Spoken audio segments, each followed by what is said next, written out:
ஒரு 50-100 வருஷத்துக்கு முன்னாடி நாம யாரும் தண்ணிய காசு கொடுத்து வாங்கல. இப்ப தண்ணி எப்படி கிடைச்சிருக்கும்னு கேக்குறீங்களா? பெரும்பாலும் இயற்கையா கிடைச்ச மழை நீரை ஆயிரக்கணக்கான ஏரி, ஊரணி, கோவில், குளம், வீட்டு கிணறுன்னு உருவாக்கி அதுல சேமிச்சு குடிநீரா பயன்படுத்தணும். ஆனா 1980க்கு அப்புறம் நம்ம வசதிக்காக ஏரி குளங்களை விட்டுட்டு போர்வெல் போட்டு அந்த தண்ணியை தான் குடிக்க ஆரம்பிச்சோம்.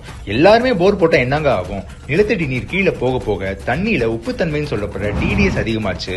அர்சனிக் போன்ற கெமிக்கல்ஸும் கலந்து தண்ணியை இப்ப வாயிலே வைக்க முடியல. இதனால நாம எல்லாரும் தண்ணி கேனுக்கு காசு கொடுத்து மாறணும். தண்ணி கேனும் போர் வாட்டர் தான். ஆனா அதை ஆர்ஓ மூலமா அதோட டிடிஎஸ் கெமிக்கல்ஸ் எல்லாம் எடுக்கிற ப்ராசஸ்ல மினரல்ஸ் எடுத்துட்டு சத்தே இல்லாத ஒரு டெட் வாட்டர் தான் இப்ப நாம குடிச்சிட்டு இருக்கோம். இதெல்லாம் பார்க்கும்போது ஒரு சுத்தமான தண்ணி அதே நேரம் காசு கொடுக்காம குடிக்கணும்னா அது மழை நீர் மட்டும்தாங்க.